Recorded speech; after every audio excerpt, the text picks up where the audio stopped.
Welcome back to the fourth and final round of Tuesday Night Modern here at GameSwap Mason. We've got Justin Gebing. Those names are reversed, but we'll get it fixed. Justin Gebing's on Jeskai against Andrew Tefft on Grishoalbrand. I'm a big fan of this Grishoalbrand deck. It's pretty cool. It's a fun one to watch. Yeah, heard that it went off turn 3 in the top 8 of the last Grand Prix. Yes, sir. Just at the end step, just like, all right, well. All right, well then here's this, I guess. You dummy. You tapped out? Well, you done goofed. Here's the whole game.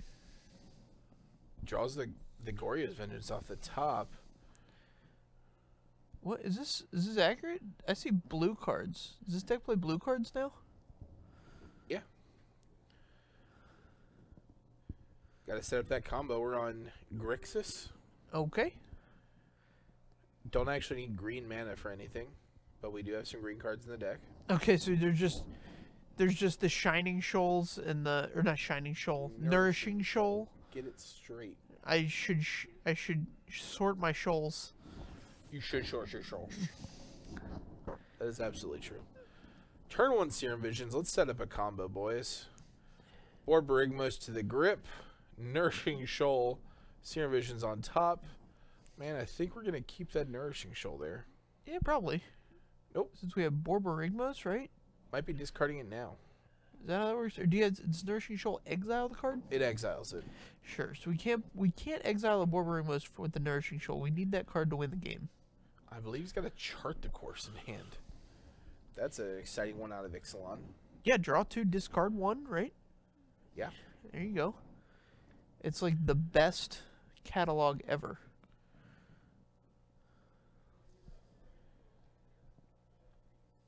It's no Faithless Looting. We'll say that. Man, that card. Yeah, this is a pretty cool match. A lot of interaction here. So you got to be careful with his chart the course. I don't think Justin's got any main deck ways of interacting with your graveyard. But you don't want to tip your hand too much. Yeah, play it close to the vest. There's a Nourishing Shoal to hand, a Grisslebrand, and a Landers, the Scry for Andrew Tefft.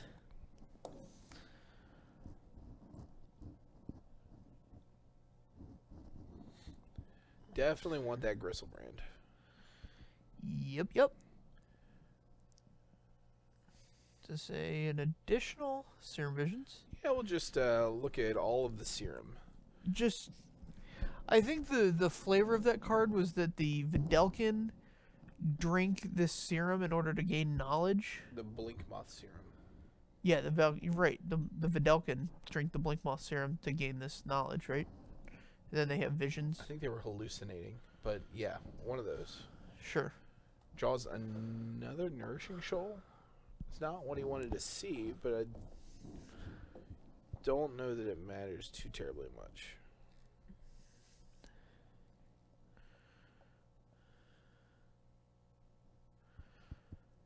What's the plan, Andrew? So once he gets the cards in the graveyard, then he gets to operate at instant speed. Right. Which is a big deal. So Justin might want to look at this chart that course is something to interact with, and he does. That's one of my favorite counter spells. Spell Snare? Yeah. Yeah, it's very elegant. It like breaks the rule of counter spells where normally like you're paying, you know, the same amount of mana to like counter a spell, whereas this one like is intentionally cost less. Andrew just having to draws a Simian Spirit Guide. Not interested in the 8 beats plan.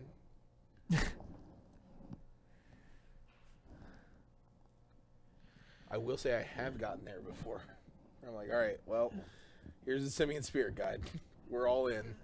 Turn them sideways. That was a different time in our lives. Getting aggressive. This was like less than a year ago. Okay, it was roughly the same time in our lives. was against Billy Caminos, no less. No more either. Alright, draws another land. He might not want to play this land to get the discard for turn. Is this the Geist of St. Tefft? The glare on it's a little funny. I can't tell if it's a spell queller or Geist. The Goose of St. Tefft. The Ghost of St. Tefft.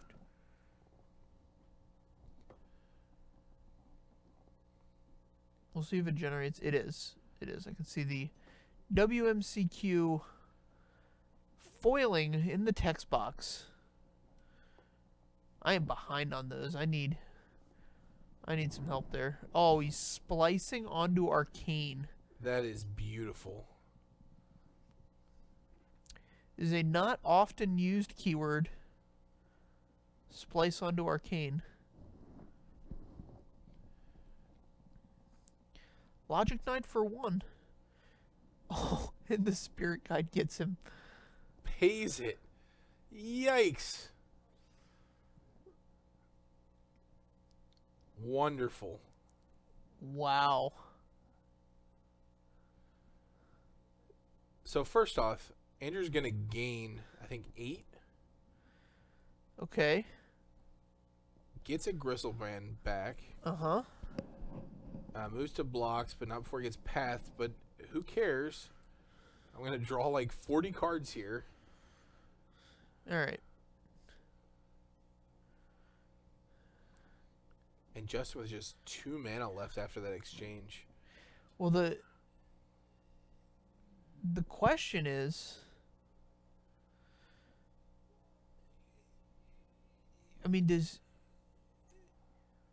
guess if you're Justin, you know, did you know about the Simian Spirit Guide? Did you know that was a possibility? Is the first question. The second question is, You had to know it was a possibility. Can you play it differently? Or do you need... I guess you could have removed one more card from the graveyard. It Right. doesn't really matter to you. So you could have played it for X's 2. All right, so we're paying 7 more.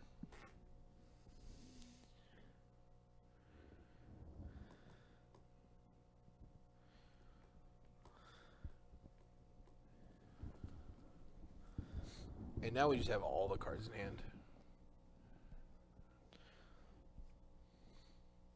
What's this Path to Exile doing?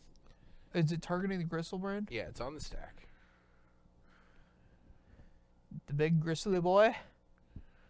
The big grizzly boy. Alright, do we have another nourish? He has a nourishing show on a word spideworm, so he can continue to go off. Assuming Justin doesn't have another counter spell. Is this? We're just going to let it exile. Huh. So he doesn't want to run out a Goryos. Well, we know he has at least the one in hand, right? He does have a Goryos in hand, but he doesn't want to run out of naked Goryos because Justin's representing counter magic still. Right. So he has so many cards in hand that he can run out a Nourishing Shoal. With the Goryos hooked up to it. Right, and then if that gets dealt with, then he gets to use the Goryos by itself. Right. Okay, yeah, so he just gets to go one deeper. One iteration deeper. Here's a Montagna. He needs a target for Goryos. I didn't see one in his hand, and he doesn't have one in the yard. Well, he's got Faithless Looting. So, he does have a Grisslebrand in hand. So, I mean, you can just cast the Faithless Looting and discard it. Yeah, I don't know that Justin's going to be okay with a Faithless Looting resolving here. But we'll see what happens. Yeah, I don't think it's ideal. I would not... See, I would keep the Spirit Guide in hand. Oh! Alright, we're on the Through the Breach plan. So I guess he is just not worried about counter magic if he's just running that Through the Breach out there. I mean, yeah, Mana Leak and Remand just takes care of business there. My question is there only one Borborygmos? Is that the only opportunity he had to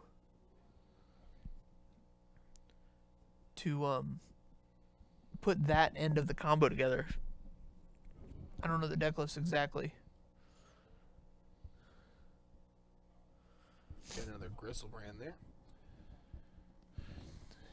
Now we're going to need to clean up some cards. Imagine that World Spine Worm is going the way of the other one. And I'm sure there is a second Borberg Mason there. So let's gain a million life. Yeah, so he's going to gain, what is it, 12, 13, something like that. And just draw another 7. 11 life. There's the other Borberg Mason. There we go. All right. So I think he's used 2 Simian Spirit Guides. Yeah, but he's got rituals.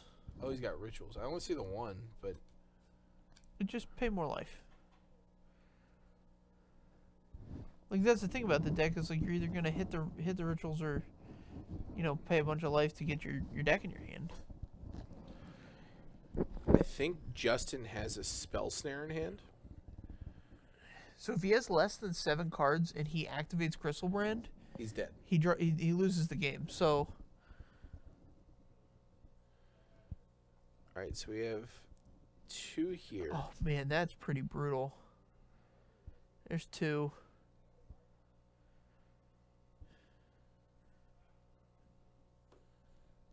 Wow. Spell Snare.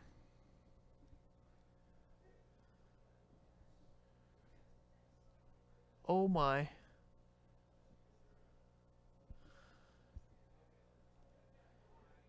Are we moving to discard? I think we're moving to discard.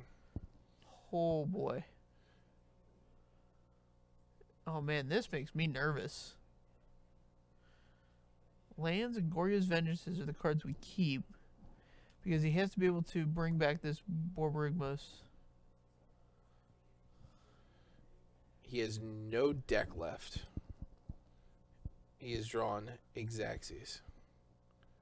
He has World Spine Worm left. Right, World Spine Worm, I guess, has some text that puts it back in the deck.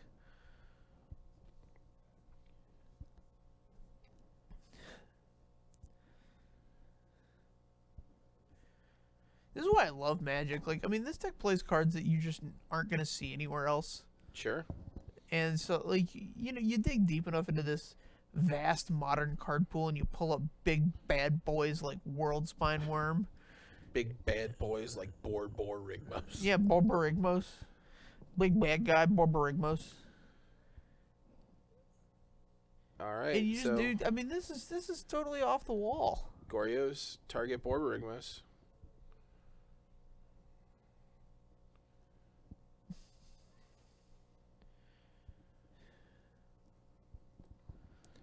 So we have the opportunity to snap, snare, or just Cryptic Command, draw a card, sure. Try it again. And now he's got to have.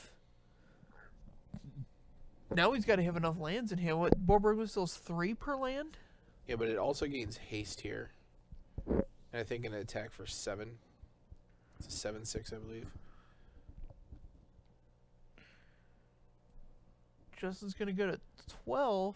I mean, he could have Path. Path wins in the game. Yeah, Path is a clean answer. He has a Snapcaster. I don't think he's going to be able to look through his deck anymore to find any more basics if he gets Pathed here. Yeah, I don't think that's a possibility. Andrew's going to take it down. Andrew's got game 1. Let's see if Justin's got a game plan for game 2. Yeah, I think the Grishoalbrand's deck's ability to go off at instant speed is very nice in this matchup.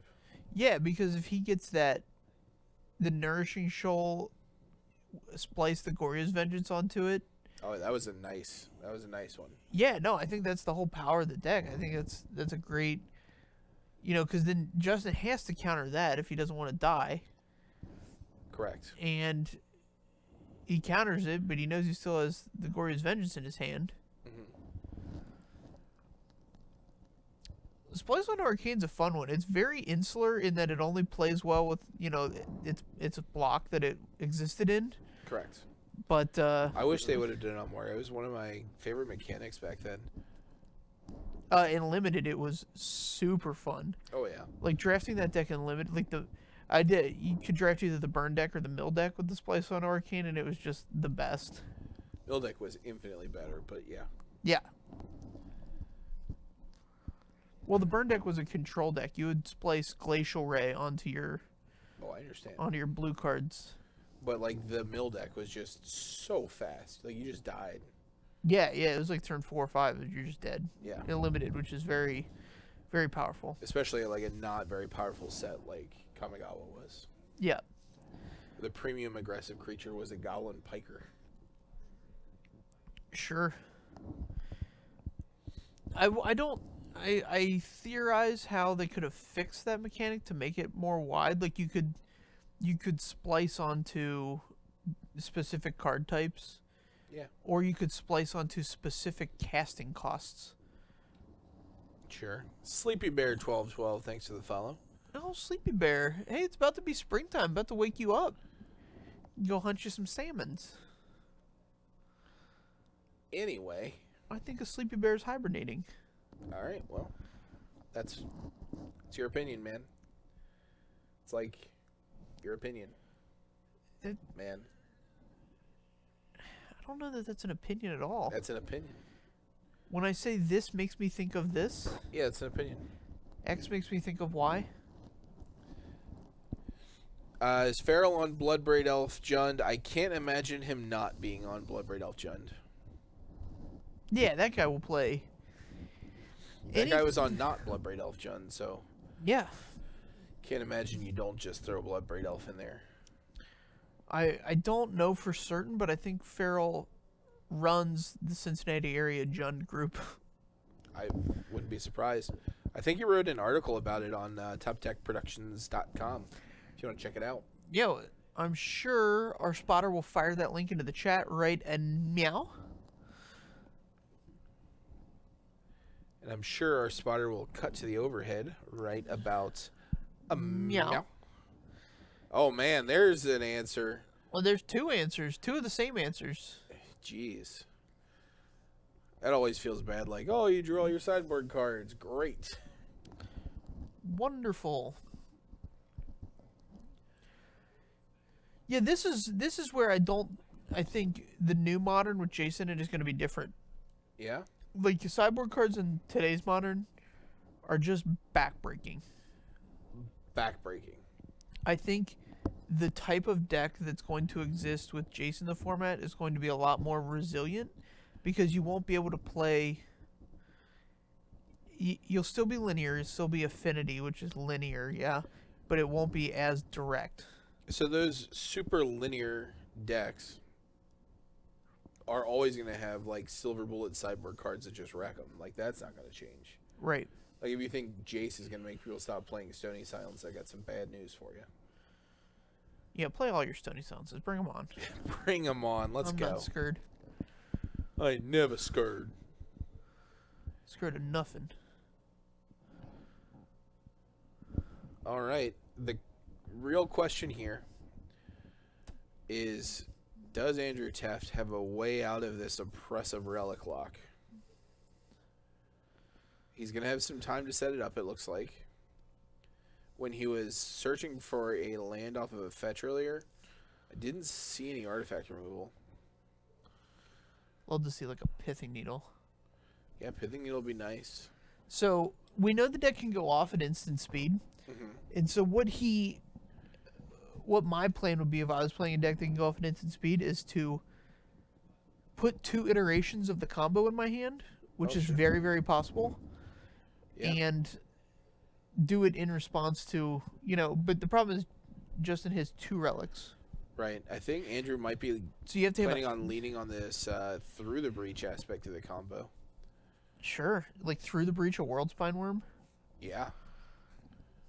Seems pretty good. He also has Pact of Negation backup. Whew. So you can just be like, all right, this is how we're going to go off, and this is when it's happening. Spoilers, it's right now. Justin with the path in hand. We'll get the last card, the chart the course out of the graveyard. Land for turn for Andrew. Can't really afford to flip his graveyard too much. Although popping multiple fetches in the same turn is a good way to stop the bleeding from like multiple relic activations. Yeah. I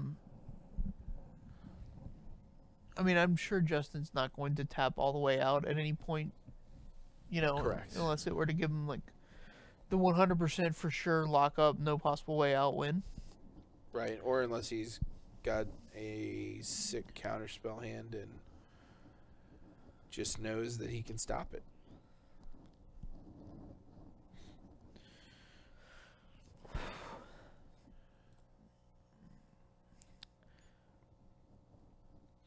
This is going to promise to be a long, drawn-out affair. Yeah, we're going to draw go basically until Andrew feels like he has enough gas to go forth through the breach. Justin obviously trying to sculpt a hand that can beat that.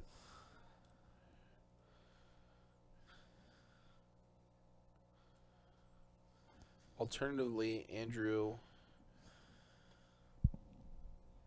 Well, so I was thinking that Pact of Negation is going to have to be reserved for when he's going off, but he can pay for Pact. Yeah. So he may just want to try to run some things out into the Cryptic command. But... Yeah, so he's got 5 mana now. He can just... I guess he didn't have it through the breach. He could, I mean... There's no... Andrew's not under any pressure. Justin's going to keep sculpting his hand, but it's going to be on Justin to flinch first, basically. Sure. So you have just as much, if not more time, to sculpt your hand.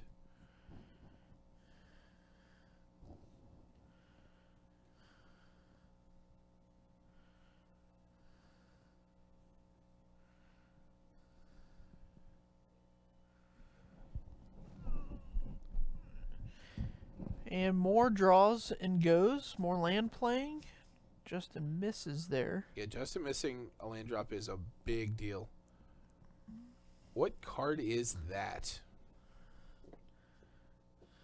You got something for me? Let's see it, Spotted Monkey. Show me your moves. Yeah, I do not recognize that art at all.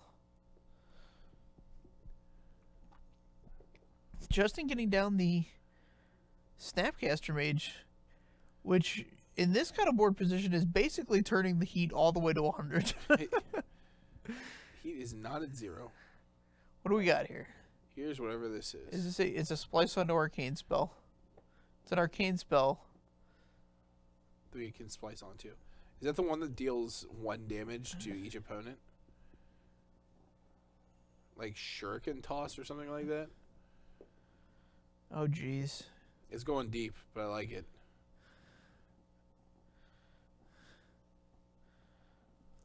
The Spill Snare.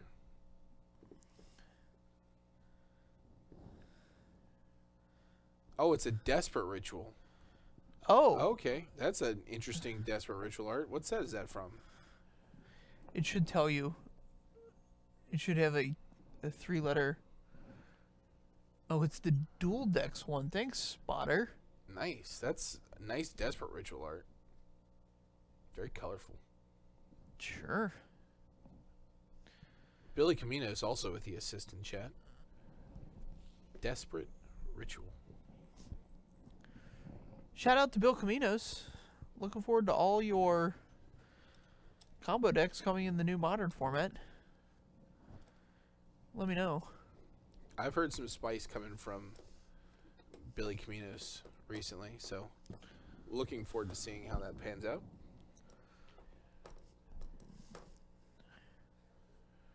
All right, Andrew Tefft going for the Through the Breach. And here's the logic knot for 3. playing around the Simian Spirit Guide this time. Well, no, he's got 2 up and could Simian Spirit Guide.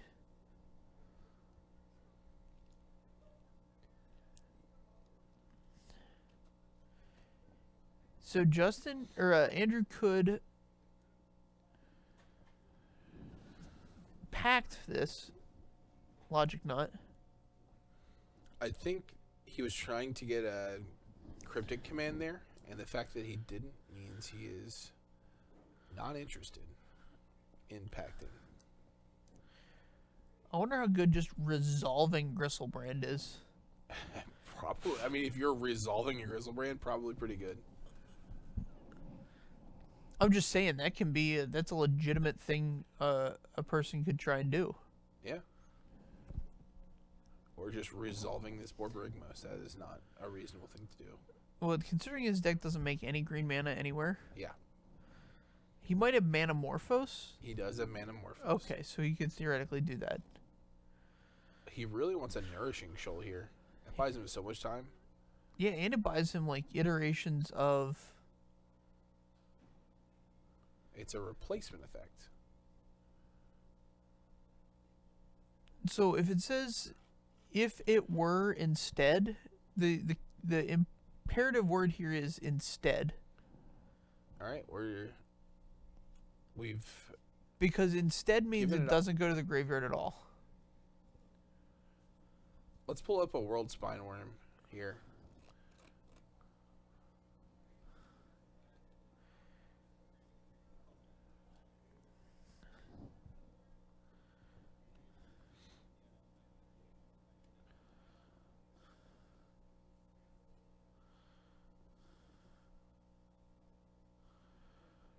And here's the World Spineworm. So when it is put in the graveyard, shuffle it into its owner's library. So it is It's a trigger. A triggered ability. So it'll be in the graveyard, and then the trigger goes on the stack to shuffle it, and that does not happen because it's removed from the graveyard. All right, so we've got a Faithless Looting. We're going to let that resolve.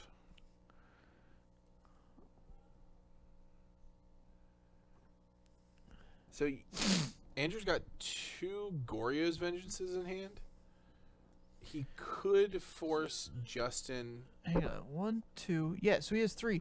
So what he can do here is actually see, because each of the relics accounts for 2 iterations because it's removing a card. Right. So, well, depending on if he has fetch lands, that helps him too. I think he could have weaseled one of them out there. And here's how. So, he would resolve the Faithless Looting, putting Faithless Looting, Grisslebrand into the graveyard. He would cast Goryo's Vengeance, splicing Goryo's Vengeance. Oh, then you need 2 targets. You can target the same thing. Okay, so we target the same thing twice.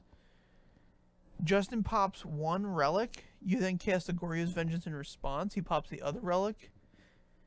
And you cast the 3rd Goryo's Vengeance in response to that one.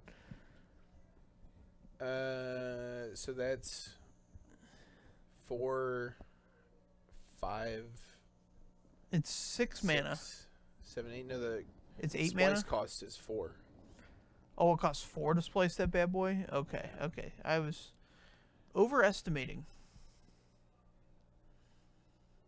Oh, wow.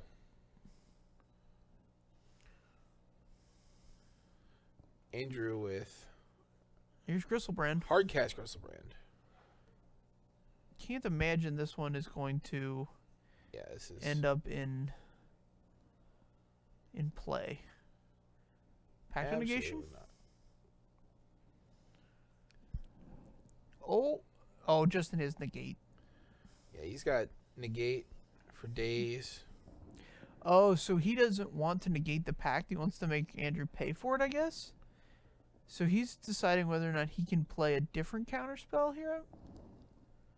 But I think he just has to negate the pact. All right, negate the pact. Yeah. So this is good because it really drains Andrew of his resources. Yep. Or I'm sorry, Justin of his resources. And now you've got a Grisslebrand in hand. You can just hard cast another one. You could through the breach. You've got the Goryo's Vengeance.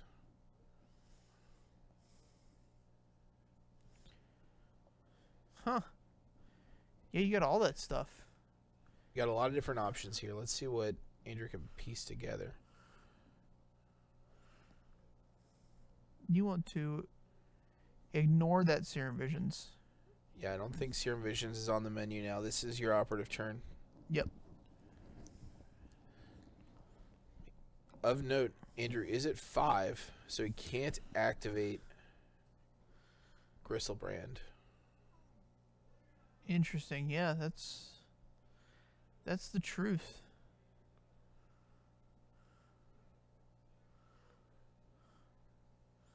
Well, there we go.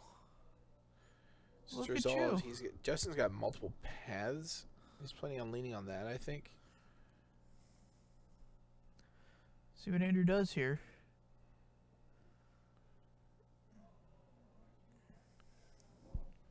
Looks like we're going to go for the through the breach.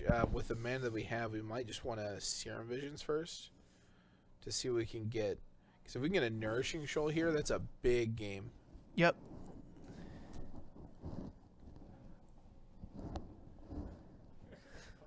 All right, so here's the path. What? Yeah, peace. Mechanique, thank you for the follow. All right, so we're going to path in response to the Serum Visions. That's a heads-up play.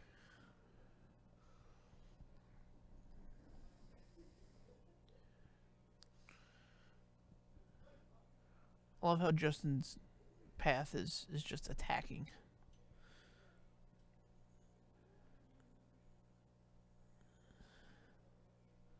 So he does get a look for a basic. I don't think he has any more in his deck. Draws another through the breach.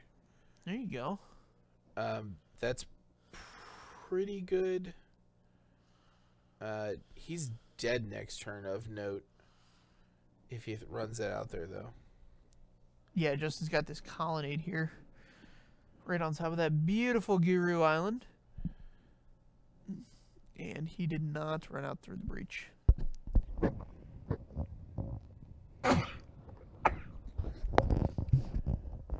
So we're bouncing on land and drawing here.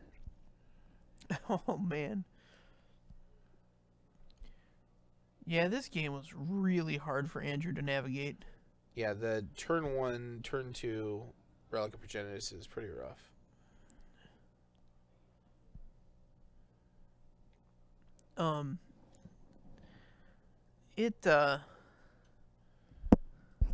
World Spineworm. I don't know what. Also eats a path. That'll do it. Yep. Let's play a game 3. Yeah, I mean, I'm sure somebody in the world could have navigated that deck through that game. Because there were plenty of opportunities there, but they had to be, I mean, they were slim. Yeah, Andrew really needed a Nourishing Shoal there. To really, so that way he could draw once Grisslebrand hit the table. Right. And then he didn't have to worry about, like, it basically turns off Justin's paths, not really, but right. Makes them much worse. Well, yeah, Nourishing Shoal also lets him, like, I mean, he had enough mana, so he could, like, Nourishing Shoal and splice both of his cards onto it. Oh, yeah. At, like, the end of Justin's turn or something silly.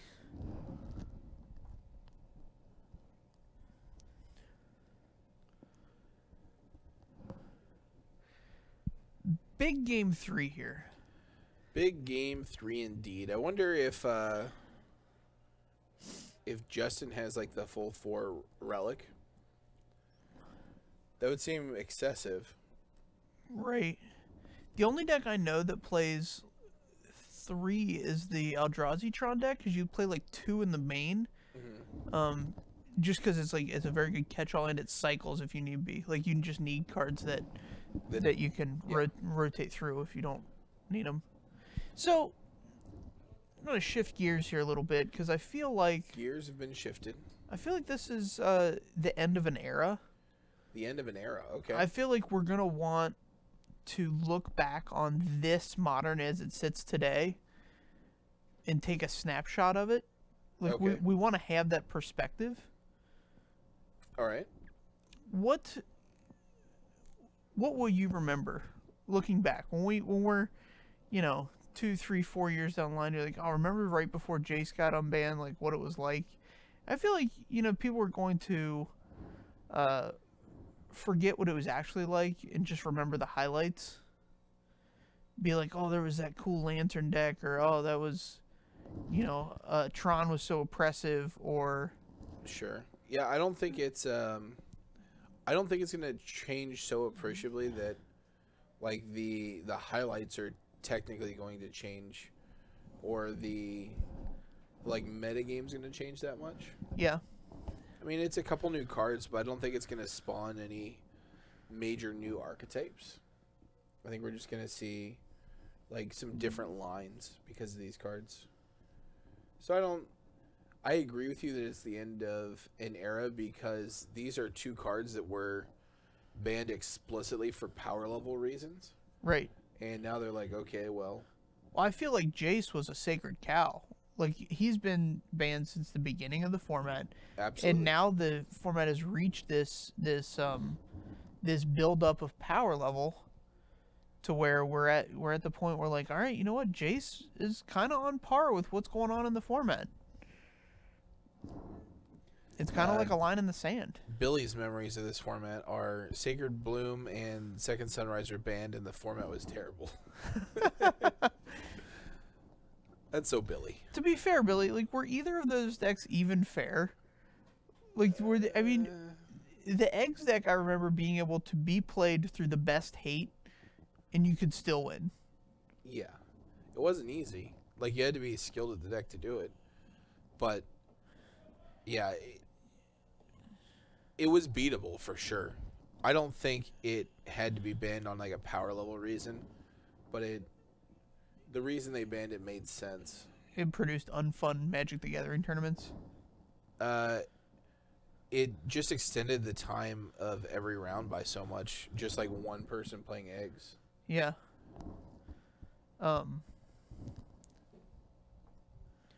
Yeah, I find it hilarious that. Correct me if I'm wrong, Billy, but both the times you qualified for the Pro Tour, the deck you played to qualify got banned shortly thereafter. Like, I mean, that's quite the statement about you. This guy's got a read on the metagame. If Billy adopts a deck, I'm taking it. Right, we're going all in. Next time Billy says a deck's like the best thing since sliced cheese, Sliced cheese. So I don't think sliced bread is that good. All right. Well, I mean, it was pretty amazing at the time. Okay.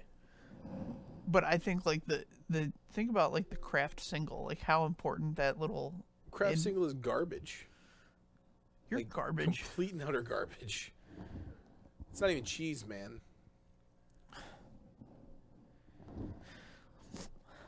I'm sorry I offended you It's all right. by Man. disrespecting your.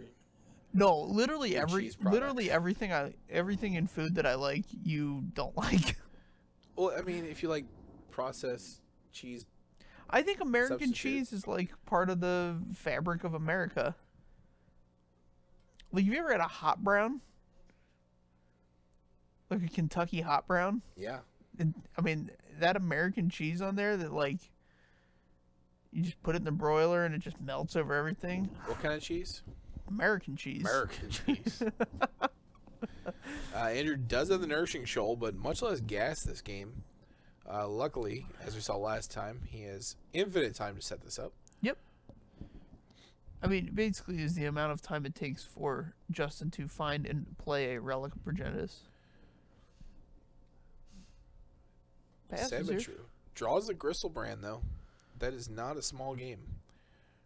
Yeah, so, I mean, he's at a point where he can, if he figures out how to get this Grisslebrand into the graveyard, he can Nourishing Shoal, splices the Goryos on, get it countered, untap, cast the Goryos on its own.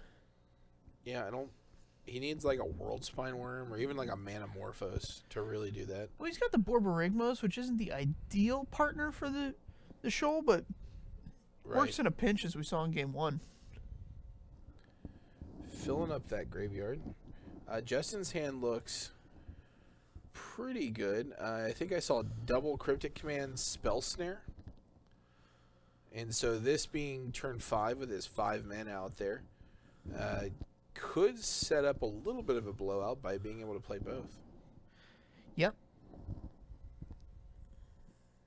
Yeah, if Andrew's not ready for it, yeah, if he, you know, Cryptic commands the Nourishing Shoal and then untaps and gets the Spell Snare, playing out the Simian Spirit Guide.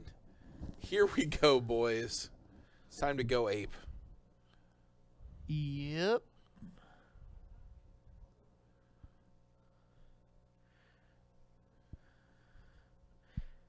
So I think the thing I'm going to remember is the sideboarding. Like, it took me a long time to wrap my head around how sideboarding in Modern should work in this Modern format.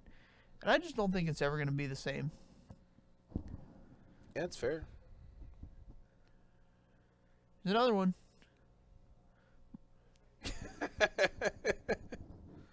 Here we go.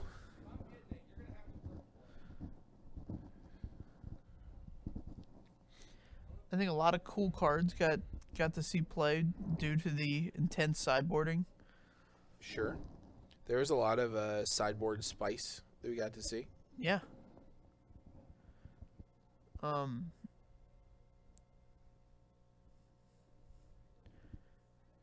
that's great. I mean, I think the depth of the format created a lot of interesting cards to get played. I think that's what I'll miss, because I really think that's going away. Really? Yeah, man. Okay.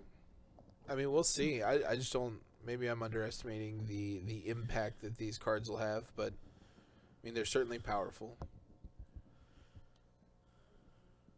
Draws a Logic Knot. That's going to be a good one. Yep, that's an important one.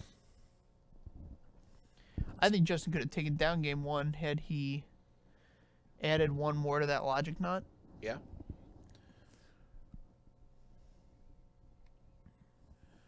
All right. I think Andrew was waiting on this. Faithless Looting. Yep. He's been holding this land. He's had that land in his hand for multiple turns, and I don't quite understand why totally.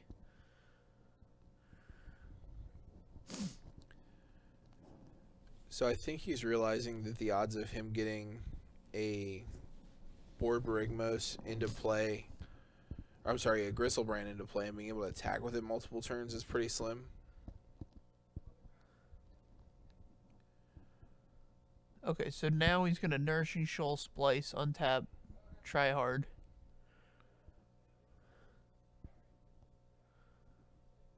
Here we go. Splicing for 3.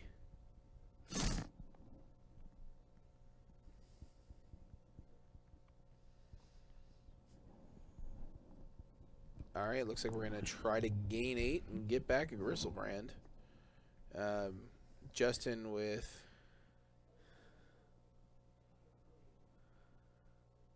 Spell Pierce. Or Dispel, sorry. It's a nice clean answer. Which spell? This one. Draws a Manamorphose. That's not terrible. So he has 2 Goryo's Vengeance in hand. I might wait because he only spent 1 mana. Yeah. Yeah, Spell Snare. Definitely not interested in fighting this other one off, but Andrew is. Nope.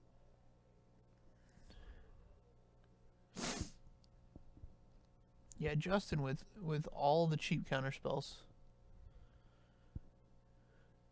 All right, now we get to try to set up another one. Yeah, I don't think that's ever, I think it's a long shot.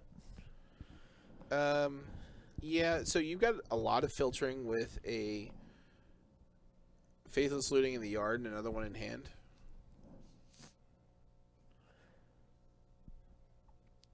And Justin just 3 cards in hand now. So something's going to have to resolve at some point. Here's a Colonnade. I think he feels very safe with just these 2 cards in Andrew's hand. He knows it takes more than that to make this happen. Alright, if I'm Andrew, I'm going to flash back a Faithless Looting if I can. There we go. Yeah, so you've got a couple turns to build this up. Discard a Faithless Looting and a Grisslebrand. Might be a Faithless Looting and a... So he needs to sculpt a hand and fast. So these Faithless Lootings are premium. I might have kept one of those lands. What? So we're running this out there to get a double red in case we draw into another Faithless Looting, I'm guessing.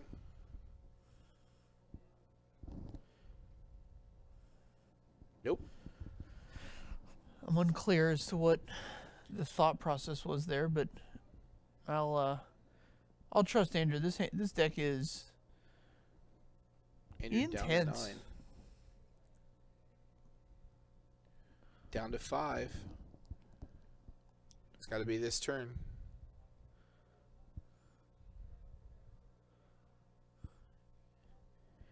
Is it Staticaster? Counter Flux. Oh, that's a counter flux. Okay. I had the wrong blue-red card. And then that should do it. And that's it. Well, Jeskai takes it down in our final Tuesday Night Modern of the pre-Jace Modern era. How about that? you get 2 more nights. Thursday night. Yeah, it's our final Tuesday Night Modern. I know. I'm just saying, if you guys want to see more hot pre-Jace Modern action, Yeah. we got Thursday night coming up. You gonna be playing? Possibly. Possibly. And Friday night we stream Modern as well. Correct. Should be nice. Should be a good Then we'll one. be back Tuesday with all the Jaces, all the Blood Braids. We'll see what people can brew up. Yeah, man. It's gonna be a real big bruise day on Tuesday. It is going to be a Bruise Day Night Modern for sure. We'll see you guys then.